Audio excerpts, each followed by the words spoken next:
La nueva era llegó con pensamientos renovados y universitarios comprometidos. Somos Radio UAC.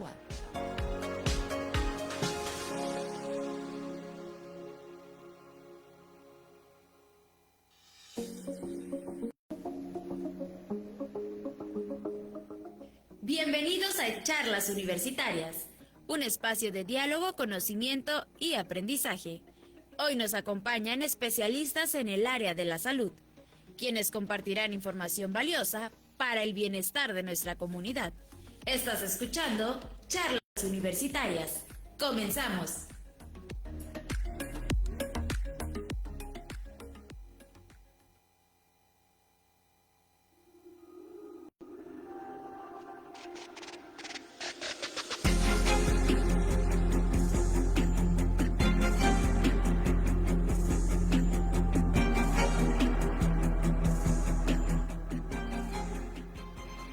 Hola, muy buenas tardes y bienvenidos a un programa más de Charlas Universitarias, un programa donde los universitarios resuelven sus dudas. Este es un espacio creado para hablar claro y con información que nos sirve a toda la comunidad universitaria. El día de hoy tenemos el honor de tener con nosotras al doctor Jorge Salinas Graham, cirujano de trasplantes del Hospital Regional de Alta Especialidad. Muy buenas tardes, doctor. ¿Cómo se encuentra? Bien, gracias, Azul. Gracias por recibirnos. Encantados de estar aquí. Bien, mi nombre es Azul y junto con mi compañera Grecia estaremos en la conducción del programa del día de hoy. En este espacio vamos a hablar y conversar sobre un tema que salva vidas y que requiere conciencia social, los trasplantes de riñón. Así que quédate con nosotros porque aquí tus preguntas importan. Así que, doctor, para comenzar, cuéntenos, ¿qué es un trasplante de riñón y en qué consiste este procedimiento? Bueno, nuevamente gracias por la invitación. En cuestión de trasplantes hay varios tipos, ya sea de tejido, de células, de órganos, específicamente hablando de riñón. Lo que se trata aquí es de reemplazar o de incluir un nuevo órgano en el cuerpo de una persona. El trasplante de riñón es reemplazar uno de los riñones o incluir un nuevo riñón en el cuerpo de una persona que ya tiene insuficiencia renal, que sus riñones ya no le fallan. Y las consecuencias de la falla de estos riñones pues, son variadas, que ahorita vamos a entrar en ese detalle. Pero simplemente lo que estamos haciendo es, en el trasplante renal, es colocar un nuevo riñón funcional en el cuerpo de una persona que ninguno de sus dos riñones nativos funcionan ya. ¿Y por qué sería importante hablar sobre el trasplante renal en nuestra sociedad? Híjole, porque la insuficiencia renal es una de las enfermedades que nos están afectando muchísimo. Actualmente el 12% de la población mexicana tiene algún grado de insuficiencia renal. Hay 5 etapas de la insuficiencia renal, entonces 12 de cada 100 personas tiene algún grado de insuficiencia. Y muchos de ellos no se dan cuenta que lo están ahí. Entonces es una enfermedad que ha estado incrementando, que va muy de la mano de la diabetes y la hipertensión, que al llegar a la etapa 5 ya es cuando es candidato uno de una terapia sustitutiva, y de las 3 opciones, cuando ya los riñones fallan por completo, de las 3 opciones que uno tiene para poder seguir viviendo, el trasplante renal es por mucho la mejor opción. No es la primera que el paciente aborda, pero el trasplante renal es algo que con seguridad todos conocemos al menos una persona que va a ser candidata a un trasplante renal. ¿Y cuáles creen que son las causas por que vaya en aumento este problema? En México, diabetes y hipertensión es lo primero que le pega a la gente en los riñones. No es lo único, muchas veces las enfermedades propias del sistema urinario, enfermedades autoinmunes, a veces solamente la pura deshidratación hace que los riñones sufran y fallen. Pero lo que se lleva el premio es el conjunto de diabetes y hipertensión, es lo que principalmente se está llevando la función de los riñones de las personas mexicanas. Bueno, doctor, y cuéntenos, ¿qué tan frecuente es la insuficiencia renal actualmente? Bastante. Ahorita, como lo comentamos, de 12 de cada 100 personas, no de cada 1000, de cada 100 personas en México tienen algún grado de insuficiencia renal. El problema con esto, no sé si me voy a adelantar con alguna otra pregunta, es que normalmente es una enfermedad silenciosa que no se dan cuenta o no presenta síntomas hasta que ya están en una etapa muy avanzada. Y es ahí donde entra la importancia de conocer o de poder detectar o irse a checar aun cuando no se sienten mal. Porque la enfermedad va avanzando y ya para cuando llegas a la etapa 5 ya es bastante tarde. Pero incluso aunque sea una enfermedad silenciosa, ¿existe alguna manera de prevenirlo o hay algún síntoma de alarma que usted diga de que es que muchos lo dejan pasar, pero tal vez este puede ser un síntoma de alarma? Sí, de entrada, si tenemos familiares que ya sabemos que han tenido insuficiencia renal o que tienen insuficiencia renal, o si tenemos familiares que son diabéticos o hipertensos, o que nosotros somos hipertensos o diabéticos, de entrada hay que empezar a estarnos checando, sobre todo cuando ya pasamos arriba de los 30 años, es importante que estemos revisando chequeos generales. La mejor medicina es la medicina preventiva. Entonces, más que esperar a que vengan los síntomas, es saber si tenemos datos de riesgo elevado, que tengamos sobrepeso, que tengamos diabetes o familiares con diabetes, familiares hipertensos o que nosotros seamos hipertensos o familiares con insuficiencia renal, nos pone en foco rojo de, oye, yo tengo más probabilidad de que me fallen los riñones que el resto de las personas, me voy a ir a checar, aunque ahorita me sienta mal. Porque si voy y me checo y me encuentran que tengo un poquito tocados mis riñones, ahorita que apenas están empezando con problemitas, es el momento donde todavía se le puede hacer mucho para frenar el avance de la insuficiencia renal, en algunas ocasiones revertirlo, pero si lo dejamos que pase desapercibido, es como las personas llegan a una insuficiencia completa y ahí ya estamos en problemas. Me permito hacer una pausa para enviar unos saludos. Desde esta transmisión le enviamos un saludo con mucho respeto a Radio Universidad Veracruzana y a Edgar Onofre Fernández Cerratos, deseándoles el mayor de los éxitos. Mandamos un gran saludo también hasta Radio UNAM, imagínese hasta allá, y a todo su equipo de producción. Gracias por sintonizarnos en Charlas Universitarias. De igual manera, queremos recibir el saludo de nuestros compañeros de Radio UAM y, por supuesto, les respondemos con muchísimo cariño y respeto desde esta transmisión. Además, le mandamos un abrazo enorme para Radio Universidad Autónoma de San Luis Potosí. Gracias por el saludo y muchísimas gracias a todas las personas que nos están sintonizando a través de Radio Universidad y a través de la transmisión de Facebook. Y bueno, doctor, para continuar, ¿cuándo se determina que un paciente necesita un trasplante renal? Ahorita estábamos comentando que tenemos 5 etapas de la insuficiencia renal. La quinta etapa, que es la más avanzada, es cuando se determina que un paciente ya tiene de menos del 15% de la función de sus riñones. Entonces, eso ya lo hace candidato para una terapia sustitutiva. Las terapias sustitutivas son la diálisis peritoneal, que nos ponen una manguerita, muchos de ustedes lo han visto, nos meten agüita para que se infle la barriguita y se hace un cambio de ósmosis para hacer la función que los riñones ya no hacen. La otra terapia es la hemodiálisis, que ya sé que nos pongan un catéter o nos pongan una fístula y tenemos que estarnos conectando a una máquina 2 o 3 veces a la semana y eso hace la función de los que los riñones ya no hacen. Y la tercera terapia sustitutiva es el trasplante renal, que como hemos mencionado, de las 3 opciones es la mejor, pero pues requiere todavía un proceso. Normalmente el paciente empieza con la diálisis peritoneal o la hemodiálisis y posteriormente brincan al trasplante siempre y cuando esto se pueda. Y cuando un paciente se determina que tiene ya este grado 5, ¿qué esperanza de vida tiene? ¿Cuántos meses de vida tiene? Si no se llega a tratar o si sigue con estos tratamientos que usted dice. No, definitivamente, una vez que está la etapa 5 instalada, la esperanza de vida del paciente sí disminuye. Es muy variable y depende mucho también de la fortaleza y de qué tanto se pega el paciente. Lo que sí mejora, a diferencia de la diálisis peritoneal y la hemodiálisis, con el trasplante renal, esa sobrevida o calidad de vida sí se recupera muchísimo, a diferencia de las diálisis peritoneales o las hemodiálisis. Los pacientes que se quedan en ese tipo de diálisis, pues están sobreviviendo, pero no recuperan este pronóstico esperanzador en sus vidas. ¿Y qué alternativas existen antes de llegar a un trasplante, aparte de estas dos, verdad? ¿Existe alguna otra alternativa? Cuando ya tenemos insuficiencia renal grado 5, no. Ya tenemos que diálisis peritoneal, hemodiálisis o trasplante renal. Cuando estamos en etapa 4 o etapa 3, etapa 2 o 1, que nuestro médico no lo detecta, ahí sí hay muchas cosas que hacer. Como mencionábamos, los cuidados, medicamentos, dietas, que ayudan a frenar a que no lleguemos pronto a la etapa 5 y muchas veces podemos estancar en una etapa más temprana para llevar una vida normal con cuidados, siempre sin descuidar que ya tenemos los riñoncitos un poquito afectados. Lo que queremos es que esos riñones duren el mayor tiempo posible, cuidándonos, siguiendo las indicaciones de nuestro nefrólogo. Bueno, cuando ya se detecta que se necesita un trasplante, ¿qué estudios médicos se realizan para valorar que es un paciente candidato? Bueno, la depuración de creatinina en orina 24 horas es la que nos da la velocidad de filtración glomerular, que es la que nos habla básicamente qué porcentaje funcionan mis riñones. Y es donde podemos establecer en qué etapa de insuficiencia estoy.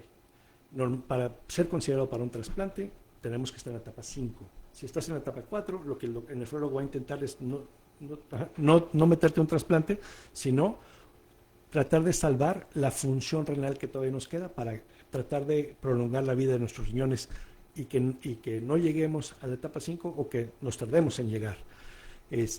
Ya que estamos en la etapa 5, para poderse hacer un trasplante, el paciente normalmente se somete a un protocolo de estudio, donde parte de lo que se tiene que estudiar es de asegurarnos de que básicamente lo que nos está fallando son los riñones y nada más. Muchas veces va de la mano con insuficiencia cardíaca.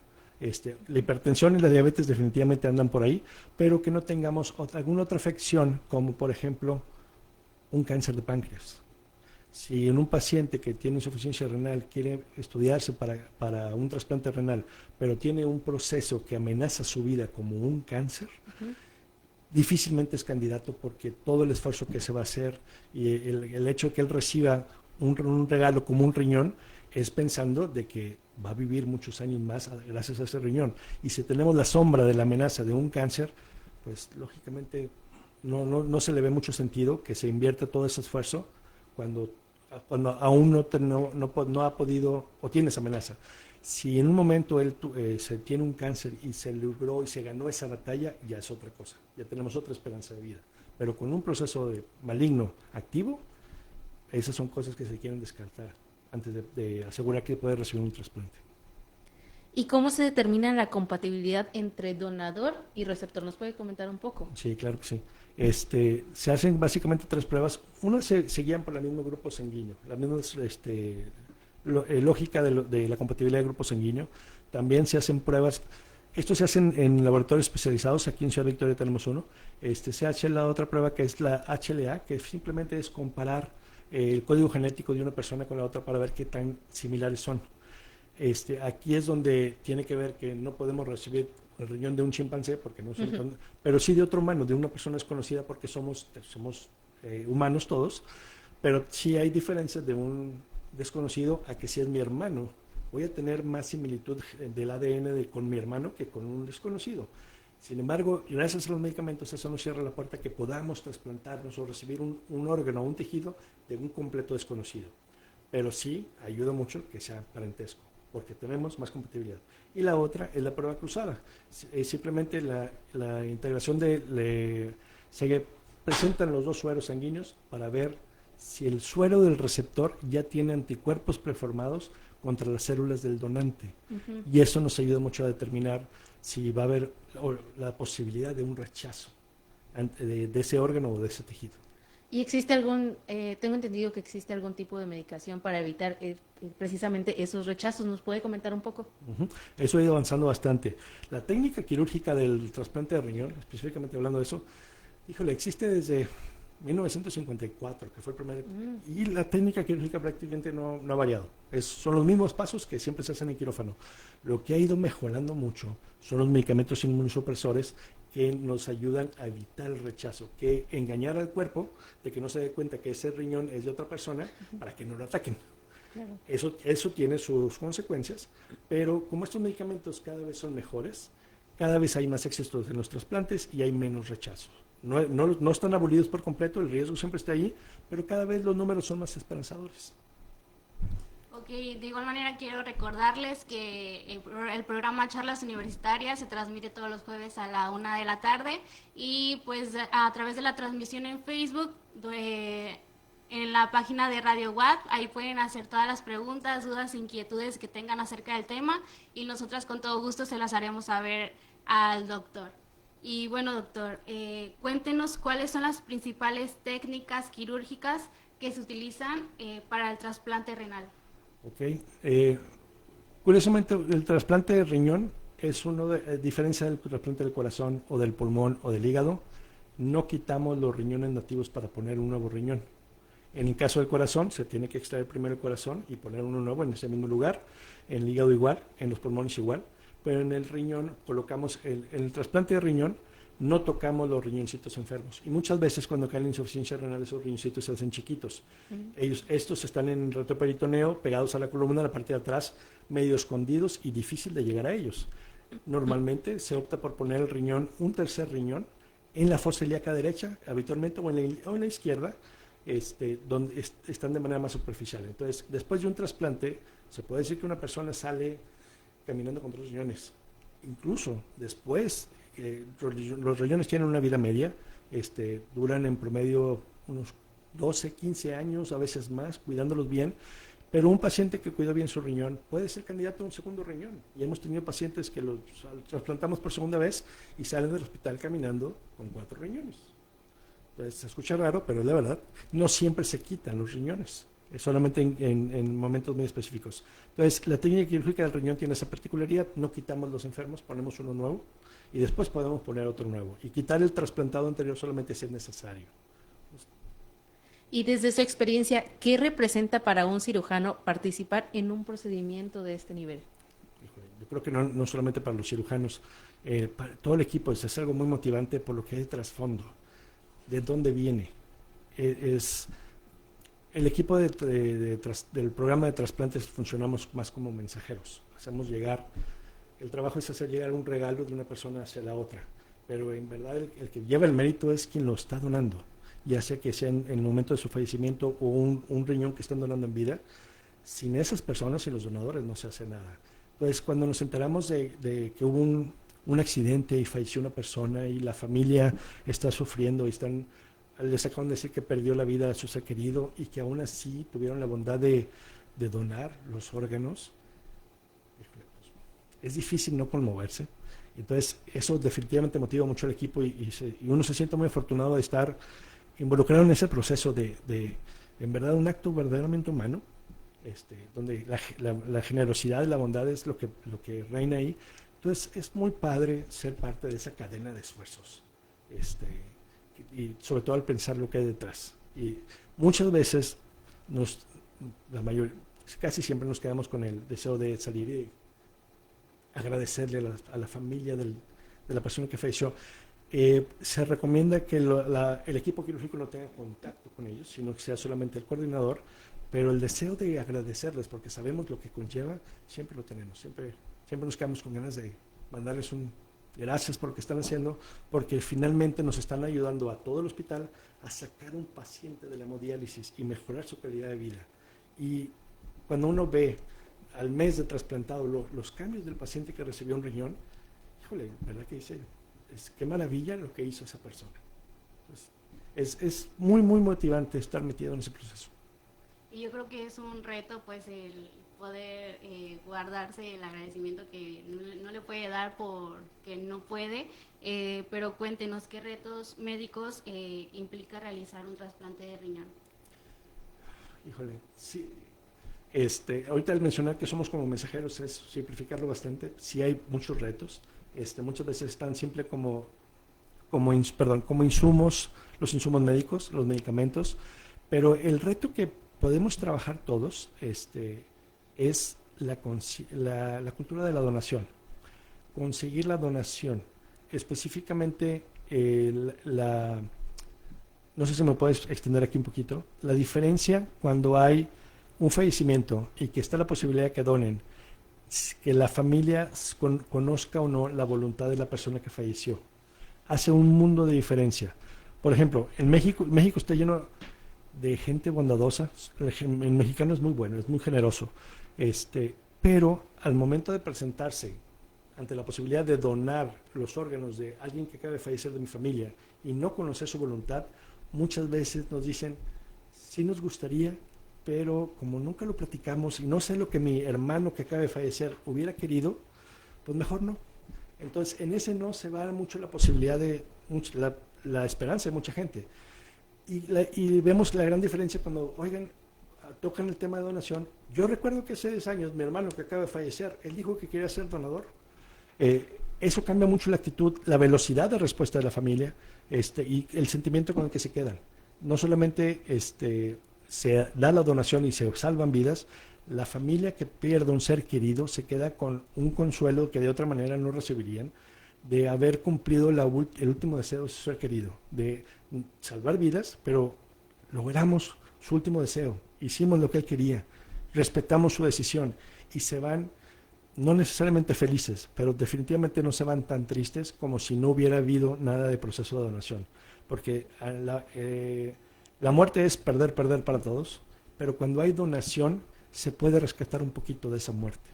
Y lo hemos experimentado y viendo cómo la familia reacciona, y la diferencia es que la persona que falleció en su momento expresó, quiero donar o no quiero donar, y cuando no dicen nada, la familia se queda con esta duda, y ante la duda casi siempre se inclinan por decir no. Y eso disminuye mucho las posibilidades de la esperanza de la gente que está esperando un órgano o tejido.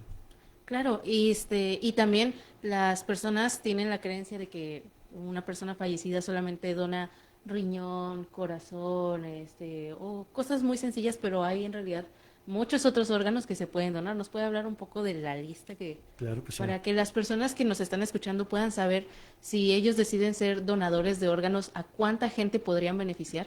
Okay. Bueno, vamos a comenzar hablando que para donar órganos y tejidos tenemos que fallecer de una manera muy particular, porque podemos fallecer porque se nos para el corazón, es la manera más tradicional, pero también podemos fallecer si se muere nuestro cerebro. Nuestro cerebro es el órgano que controla todo el cuerpo, y eso causa un poquito de confusión, porque cuando dicen es que ya está fallecido, tiene muerte cerebral, oye, pero yo veo en el monitor que su corazón sigue latiendo. Eso es porque el corazón, que es una bolsa de músculo, va a seguir latiendo a mando poder, está programado para eso. Y muchas veces después de que el cerebro muere, 2 o 3 días todavía el corazón aguanta latiendo, aunque ya se diagnosticó que tiene muerte cerebral. Y para eso hay ciertas pruebas que no vamos a entrar ahorita en eso. Pero en ese proceso esa manera de fallecer con muerte cerebral es solamente el 3% de todas las muertes intrahospitalarias. Es poco frecuente. Y si a ese 3% le quitas que muchas veces no se detecta, o que tiene algún otro problema, o que la familia dice que no, la frecuencia de tener una donación multiorgánica se hace cada vez más rara o menos frecuente y muy valiosa. Bueno, en este primer bloque pues nos llevamos bastante información súper valiosa y le agradecemos bastante, doctor.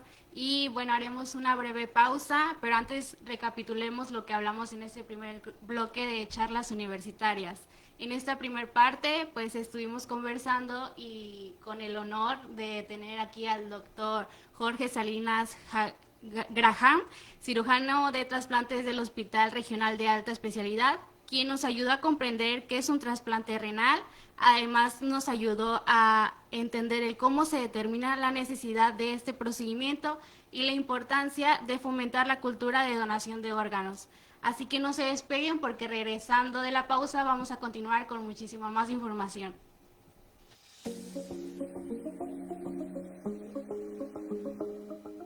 Estás escuchando Charlas Universitarias, el espacio donde especialistas en salud comparten conocimiento con nuestra comunidad. Hacemos una breve pausa y en unos momentos continuamos con más de Charlas Universitarias.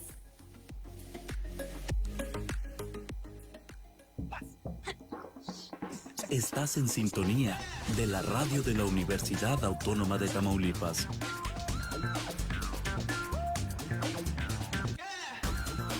Tu radio. Encuentro sonoro con la diversidad. Radio WAR. Si debes hacer un trámite en el módulo del INE, pero no puedes ir por alguna condición física o de salud, no te preocupes. El INE va a visitarte para tramitar, actualizar o renovar tu credencial para votar. Un familiar o persona de confianza puede realizar la solicitud con tu certificado médico en el módulo de su preferencia. El INE trabaja para que todas...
Gracias por continuar con nosotros en Charlas Universitarias.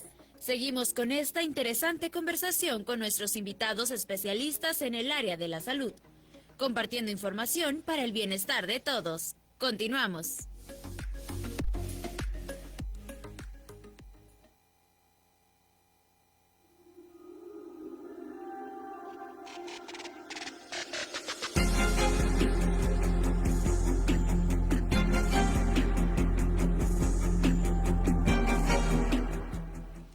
Ya estamos de regreso en Charlas Universitarias, el programa donde los universitarios resuelven sus dudas. Seguimos con la compañía del doctor Jorge Salinas Graham, con quien ahora abordaremos el proceso administrativo, los cuidados médicos previos y posteriores, así como los retos que implica un trasplante renal. Acompáñanos, porque esta información puede generar conciencia y ayudar a salvar vidas. Doctor, bueno, como nos alcanzó un poquito el tiempo en el bloque pasado, nada más para cerrar, ¿nos puede platicar un poquito qué mensaje le daría a la sociedad sobre la importancia de informarse y hablar sobre la donación renal? Híjole, ir a buscar a su doctor para checarse, la medicina preventiva es lo más importante, y en cuestión de donación es platicar el tema. Hay mucha información de cómo son los trasplantes, pero básicamente lo más importante aquí es que nuestra familia sepa nuestra postura ante la donación. Nunca sabemos si en un momento se nos va a presentar que seamos donantes o donadores, y es importantísimo, y le vamos a hacer un favor a nuestra familia, a que ellos sepan si queremos donar nuestros órganos o no, porque puede ser que se presente la situación que a ellos les pregunten si alguna vez nosotros dijimos que queríamos o no queríamos. No los dejemos con la duda. Dejémoselo claro, una sola vez es suficiente, y en años después, si las cosas se dan, ellos se van a acordar de la respuesta. Muchas gracias, doctor. Y bueno, ahora sí, vamos a pasar al siguiente tema, que va a ser procesos, cuidados y recuperación del trasplante renal. Para empezar, doctor, ¿cómo inicia el proceso administrativo para que un paciente sea considerado para trasplante renal? Más que administrativo, es médico, es básicamente acercarse con un nefrólogo que trabaje dentro de un programa de trasplante renal. Todos los nefrólogos son muy buenos, solamente que no todos los hospitales tienen licencia para trasplantar. Entonces, solamente en los hospitales que tienen licencia para trasplantar, los nefrólogos están activamente preparando pacientes en su protocolo. Entonces, en tu ciudad, buscar en qué hospitales se hacen trasplantes renales y acercarse con el nefrólogo para platicar con él y decirles, obviamente, doctor, obviamente tengo insuficiencia renal, estoy interesado en ver si yo soy candidato para un trasplante. Y de ahí él se encarga de empezar con el proceso, las primeras pruebas, y de ahí nos va a llevar de la mano para completar nuestro protocolo. Doctor, mucho gusto, soy la doctora Mariana. Estoy muy feliz de estar aquí con usted. Vamos a empezar con algunas preguntitas, ¿verdad? ¿Me puede decir qué requisitos debe cumplir una persona para entrar a la lista de espera? Específicamente hablando de riñón, obviamente lo que habíamos comentado en el segmento anterior, insuficiencia renal grado 5, y completar su protocolo, lo que estábamos comentando ahorita. Un aspecto muy importante es que no tener otra enfermedad, aparte de la insuficiencia renal, que condene nuestra vida, como habíamos comentado, el cáncer, o por ejemplo tuberculosis, pero sí se puede haber tenido lupus, haber tenido o tener hipertensión y tener diabetes, van de la mano con la insuficiencia renal. Entonces hay que ver qué otras enfermedades tiene el paciente para ser compatible para el trasplante renal. Lo que se busca es que cuando reciba su riñón, en verdad lo aproveche y lo aproveche por muchos años, ¿sí? Y otro de los aspectos que se buscan también es que el paciente tenga un buen apego a las indicaciones médicas, que es un paciente que va a apreciar el regalo que va a recibir y que le hace caso a su doctor, que no sea un paciente que se va a sentir muy bien después del trasplante y se va a ir a viajar y no va a venir a las consultas, no se va a tomar su medicamento, no va a estar tomando suficiente agua. Y si es un paciente indisciplinado, porque por eso se someten a una evaluación psicológica, si es un paciente rebelde o que no se apega a lo que el doctor le dice, pues es probable de que vayamos a tener problemas con ese trasplante, porque el paciente no lo aprecia y no le echa ganas a su cuidado. ¿Y cómo funciona, doctor, el sistema de asignación de riñones? ¿Cómo se asigna la prioridad en la lista de espera? Una vez que el paciente completa su protocolo, ya con ese paciente completo, el nefrólogo normalmente en una junta de comité presenta el caso y si todo el comité está de acuerdo, esa se sube a una lista de espera, a una base de datos, que esa base de datos lo saben desde México. Y todos esos movimientos desde México, en cualquier hospital que haga trasplantes, lo monitorizan. Entonces no se pueden tomar decisiones tan aleatorias y se tiene que respaldar y justificar cualquier movimiento que se hace ahí. Pero básicamente, la antigüedad en la lista de espera es uno de los principales factores. La edad y la actividad física del paciente también tiene mucho que ver, pero el principal es qué tanto tiempo tienes. El primer lugar siempre va a ser bien considerado. Sucede a veces que cuando tenemos una donación, le llamamos a los primeros 5 pacientes que están en la lista de espera, y resulta que el primer paciente que llega, el primer lugar de la lista llega con una neumonía. Obviamente en ese momento no se va a poder trasplantar, entonces tenemos que brincarlo y a trasplantar el segundo o tercer lugar. Pero, por ejemplo, la actividad física también tiene que ver. El metabolismo de una paciente que está esperando un trasplantarse de riñón de 65 años no es lo mismo que el metabolismo de una persona de 18 años que está esperando trasplantarse un riñón. Entonces, hay normalmente riñones con menos kilometraje, por así decirlo, o más jóvenes. Se busca que lo aprovechen gente un poquito más jóvenes. Esto no quiere decir que a las personas de mayor edad se les da malos riñones, al contrario, pero sí se puede inclinar un poquito. Ahora, todas estas decisiones se platican en el comité y se plasman en actas del comité que son revisadas por el Senatra. Toda decisión que se tiene que hacer se tiene que plasmar, no se toman decisiones de una sola persona, y los programas de trasplante son frecuentemente auditados por el Senatra para revisar que todo esté en orden y que estemos tomando decisiones correctas y respaldadas por la ciencia. Doctor, ¿y cuáles son cuáles son las instituciones que intervienen en todo este proceso? Principalmente el Senatra, que es el Centro Nacional de Trasplantes, es que el centro vigía, es quien se presenta a los hospitales para hacer auditorías o revisión, que no solamente vigila, también apoya, orienta y sobre todo en la logística. Es principalmente el órgano que está muy al pendiente de todos los procesos de trasplantes. ¿Es a nivel nacional? A nivel nacional, Centro Nacional de Trasplantes. Estatalmente también están los CETRATS, que son Centros Estatales de Trasplantes, que también se involucran y están como apoyo y orientación para los hospitales. Aunque muchas de las decisiones de los programas, el propio comité es autónomo en muchas decisiones, siempre están estas dependencias que están vigilando que las cosas se hagan bien, que todo el proceso sea transparente, pegado a la ley, para que no haya ningún mal uso de los recursos, sobre todo hablándose de órganos humanos, para que todo esté bien claro de cuál es el uso y que se tomen las mejores decisiones. Entonces, las auditorías o las revisiones de las decisiones que se toman son bastante frecuentes. Entonces, da mucha tranquilidad para alguien que trabaja en esos programas saber que constantemente estamos siendo revisados o auditados para saber que nuestro programa está haciendo bien las cosas y que no hay mano, ¿cuál es la palabra? Mano negra, por así decirlo. Entonces, nos da mucha tranquilidad sabiendo que, al saber que todo está conforme a la ley.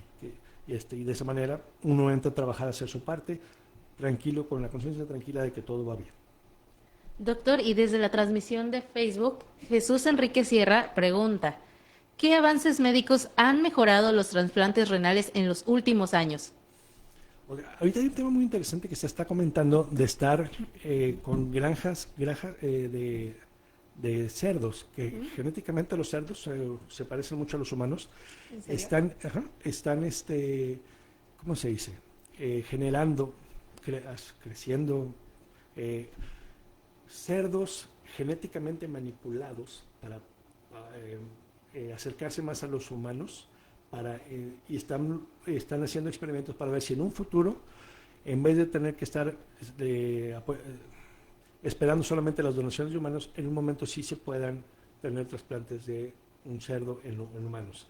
Esto se ha intentado en el pasado, obviamente ha sido catastrófico, con un rechazo de la fregada, y muchas veces el paciente que recibe un riñón, las veces que lo intentaron, el paciente fallecía por la respuesta inflamatoria tan severa, pero con los avances están manipulando el código genético de los animales buscando lograr eso, poder estar generando cerdos cuya función, sus riñones, vayan a salvar vidas humanas.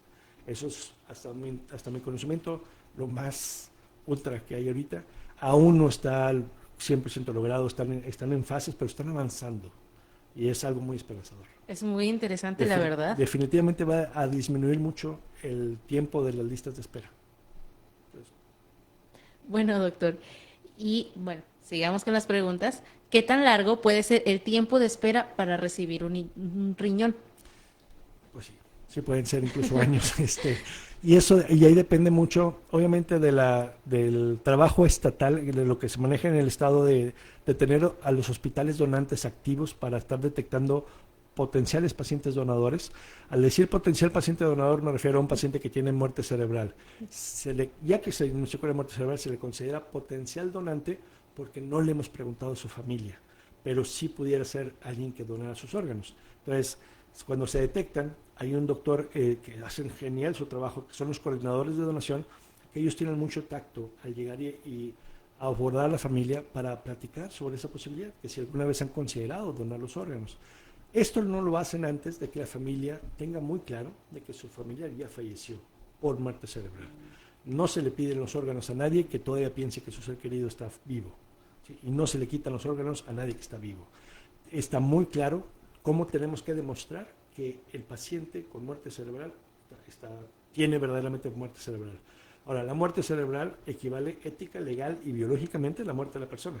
Lo que llama la atención aquí es que el corazón sigue latiendo, lo cual es necesario, porque si en un momento el corazón para, obviamente corazón, pulmones, hígado, riñones dejan de recibir sangre oxigenada y en ese momento los perdemos. Entonces, tenemos que extraer los órganos al momento de la donación con el corazón todavía latiendo, para que estén vivos, oxigenados. En el momento que le cortamos la circulación a un riñón, empieza a sufrir inmediatamente. Es por eso que el corazón se tiene que mantener latiendo a pesar de que el paciente tenga muerte cerebral.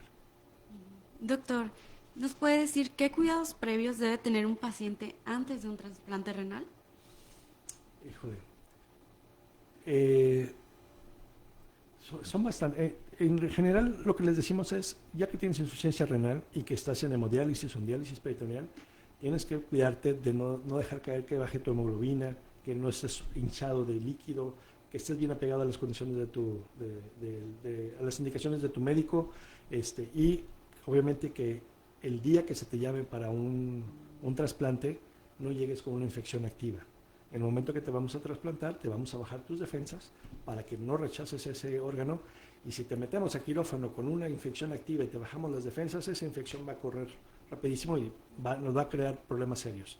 Entonces, una vez que el paciente con insuficiencia renal completó su protocolo y ya está oficialmente en la lista de espera, se le anima bastante a mantenerse bien, a estar poniéndose la eritropoyetina para mantener su hemoglobina adecuadamente, no estar faltando sesiones de hemodiálisis, no pasarse de líquidos, mantener bien controlada su presión y hipertensión, y si en un momento tiene cualquier tipo de infección, tratársela rápidamente, porque en cualquier momento le llamamos y le decimos, hay una donación, hay un regalo para ti, vente a abrir el hospital.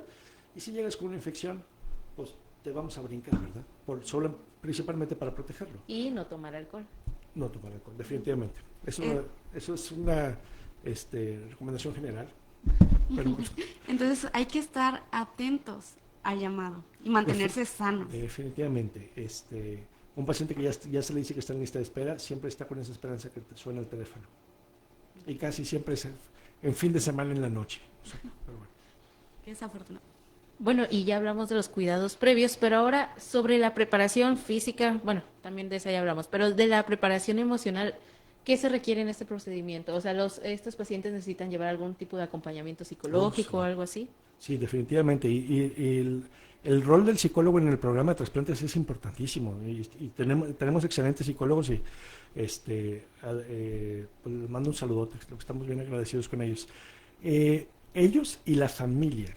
La familia pues, también juega un rol importantísimo en el cuidado del paciente, sobre todo porque el paciente después de trasplantarse lo vamos a tener aislado por la inmunosupresión que se hace.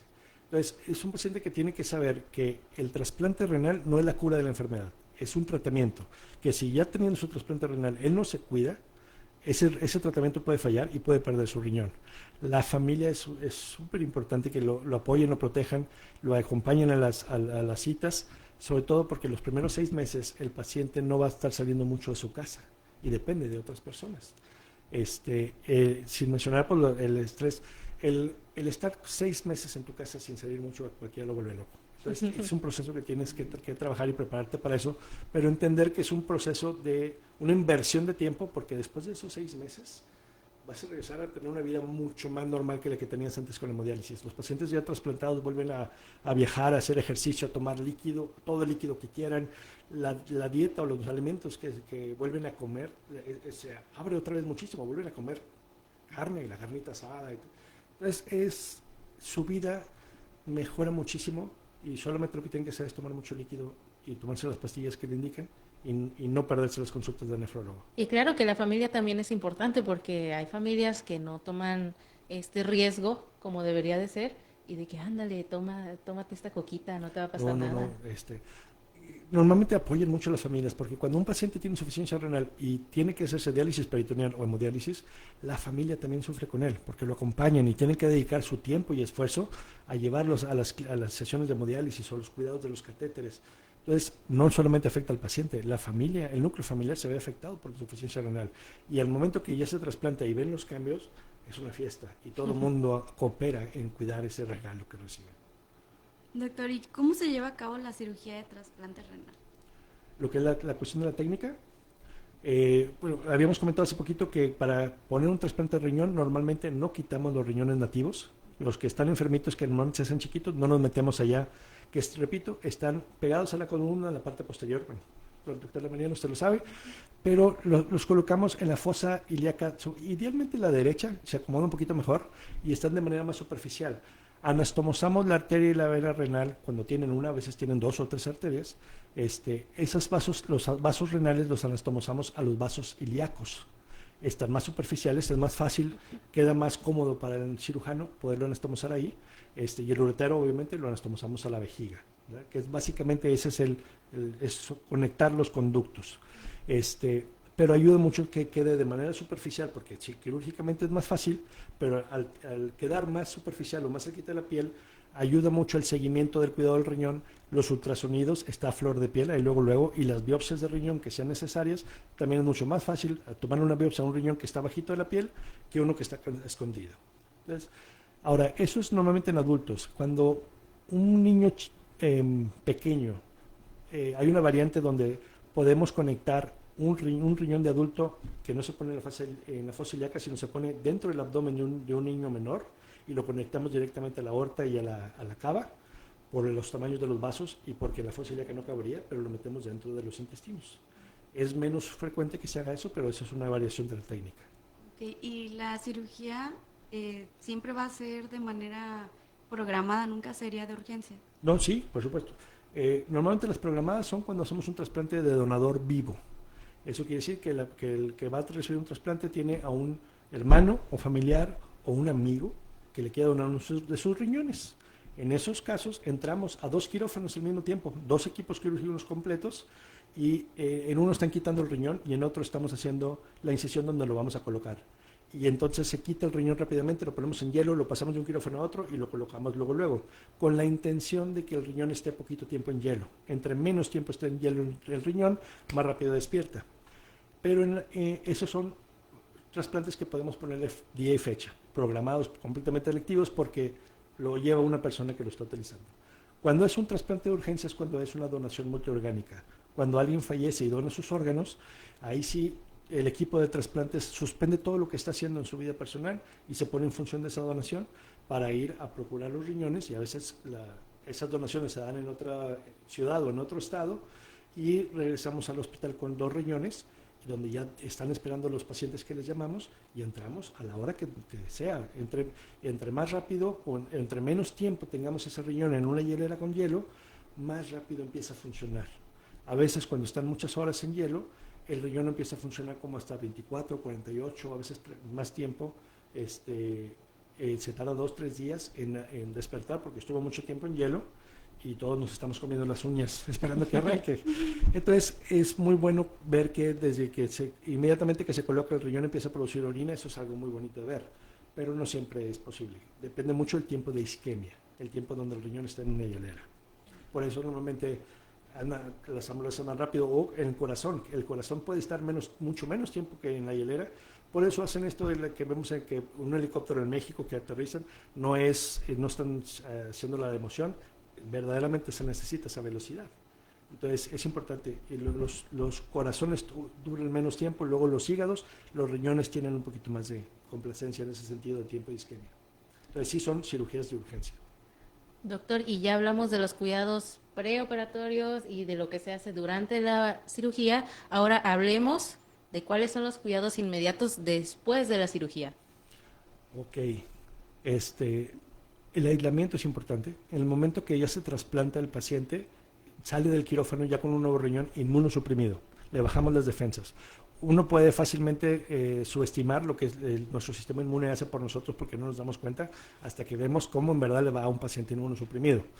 Por ejemplo, nos ha pasado que el paciente ya trasplantado tiene 3, 4, 5 meses más ya trasplantado y anda está haciendo su vida normal y de repente regresa con una gastroenteritis de la fregada, vómito, diarrea, fiebre, y le preguntamos, ¿qué comiste? Pues es que comimos unos taquitos que llevaron a la casa, pero toda mi familia comió los mismos tacos y nomás yo me enfermé. Claro, tú estás inmunosuprimido. El cuerpo de tu familia se defendió ante esas bacterias que llevaban esos tacos, que quién sabe de dónde venían, pero tu cuerpo no se pudo defender igual y por eso estás aquí con fiebre, vómitos, escalofríos, diarrea y tenemos que hospitalizarte y a tu familia no tenemos que hacer nada. Entonces, una de las principales es el aislamiento después de porque el paciente va a tener sus defensas bajitas, porque queremos engañar al cuerpo de que no se dé cuenta que ese riñón no es suyo. Y tenemos que protegerlo contra antibióticos, tenemos que hidratarlo bastante y tenemos que crear condiciones en su casa para que al 7º día post-trasplante lo podamos mandar allá en mucha comunicación con su familia. Doctor, ¿y qué seguimiento médico requiere el paciente trasplantado? Es decir, ¿cuántas veces tendría que ir a consulta? ¿Cada 6 meses? ¿Cada año? Se van espaciando. Normalmente, si te trasplantas un lunes, al siguiente lunes, si todo va bien, te estamos dando de alta al hospital. Y entonces, durante el primer mes, el nefrólogo te va a estar citando una vez a la semana, si todo va bien. Y al segundo mes te lo espacía, cada 15 días, después cada 3 semanas, y progresivamente te va el nefrólogo, tu nefrólogo ya cuando estás trasplantado, te va levantando prohibiciones, te va dando más libertades, tanto de salidas, de convivir con gente, de cosas que puedes comer, y tus citas se van haciendo cada vez más espaciadas, a grado de que ya cuando tienes un par de años trasplantado te ve una vez cada 6 meses, si todo va bien, siempre y cuando tú sepas si algo se presenta, cómo identificar si hay algo malo para que vayas rápido a ver otra vez a tu nefrólogo, ¿verdad? Entonces, al principio las citas son muy pegaditas y conforme pasa el tiempo, el nefrólogo todo el mundo se va relajando un poquito. ¿Y les hacen laboratorios, como dijo la creatinina? ¿O sí. cuál sería el de más importancia? Normalmente recién trasplantado el paciente sale nomás de su casa, sale un ratito a hacerse los laboratorios y regresa a su casa, para el día siguiente volver a ir con el nefrólogo y se regresa a su casa. Y no debe de volver a salir. Estamos hablando de los primeros meses nada más. Entonces sí, cada consulta con su nefrólogo con laboratorios nuevos en la mano. Doctor, y para finalizar, ¿qué mensaje le gustaría compartir con la comunidad sobre la importancia de convertirse en donadores y apoyar a la cultura de donación de órganos? Híjole, platicarlo con la familia. Yo sé que estoy repitiendo lo que habíamos comentado, pero es lo más importante. En verdad hace una diferencia importante en la sociedad si nos quitamos este tema tabú de hablar de qué queremos hacer con nuestros órganos si en un momento nos toca subir abruptamente al cielo. Vemos tan natural que poner en un testamento qué hacer con nuestro carrito, nuestra casita, aquí le vamos a dejar nuestros ahorros o las joyitas, y eso lo vemos está muy normalizado, pero no nos tomamos el tiempo de pensar o de decirle a alguien de confianza qué queremos hacer con nuestros órganos si en un momento tenemos que partir de este mundo. Y en mi opinión eso es algo mucho más valioso. Entonces, la intención es platicarlo. Quitémonos el tabú de hablar qué queremos hacer con nuestros órganos, digámoslo a la familia. No tenemos que ponerlo por escrito en ningún lado, díganselo a la familia. Hay varias maneras de hacerlo y después de eso no se tiene que volver a tocar el tema, solamente en caso de que se dé la situación, volver a hacer. Si todas las familias en México hicieran eso, tendríamos mucho menos listas de esperas. Doctor, ¿y dónde lo podemos encontrar? Cuéntenos un poco su consultorio, su número de teléfono, correo. Estamos en el Hospital Regional de Alta Especialidad en las mañanas, que es donde tenemos actualmente activo el programa. Por el área de hemodiálisis nos pueden localizar, siempre andamos por ahí circulando los del equipo de trasplantes, ya sea los nefrólogos, los urólogos, un servidor, se pueden acercar para pedir información. Cerca del área de hemodiálisis del Hospital Regional es donde centralizamos más que nada nuestras funciones del programa. ¿Quiere dar algún contacto, número de teléfono o correo? No, en el hospital nos encuentran perfectamente. Ok, perfecto. Bueno, el día de hoy con nosotros estuvo el doctor Jorge Salinas Graham, cirujano de trasplantes del Hospital Regional de Alta Especialidad. Con nosotros habló de trasplantes de riñón específicamente. Y bueno, hoy en Charlas Universitarias confirmamos algo muy importante. Informarnos es el primer paso para cuidarnos. Gracias por acompañarnos, por escuchar y sobre todo por atreverte a preguntar y aprender. Recuerda que en Charlas Universitarias es el programa donde los universitarios resuelven sus dudas, porque tus inquietudes y tus preguntas y tu voz también cuentan. Nos despedimos con la siguiente frase. La donación de órganos es el acto supremo de solidaridad humana. Autor, inspirada en principios promovidos por la Organización Mundial de la Salud. Hasta la próxima charla.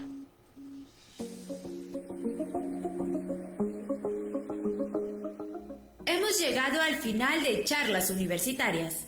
Agradecemos a nuestros invitados especialistas en el área de la salud por compartir su conocimiento y experiencia con nuestra comunidad.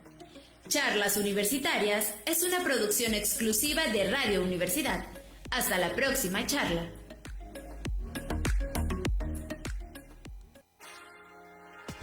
Escuchas Radio Watt. Diversidad sonora con sentido humano.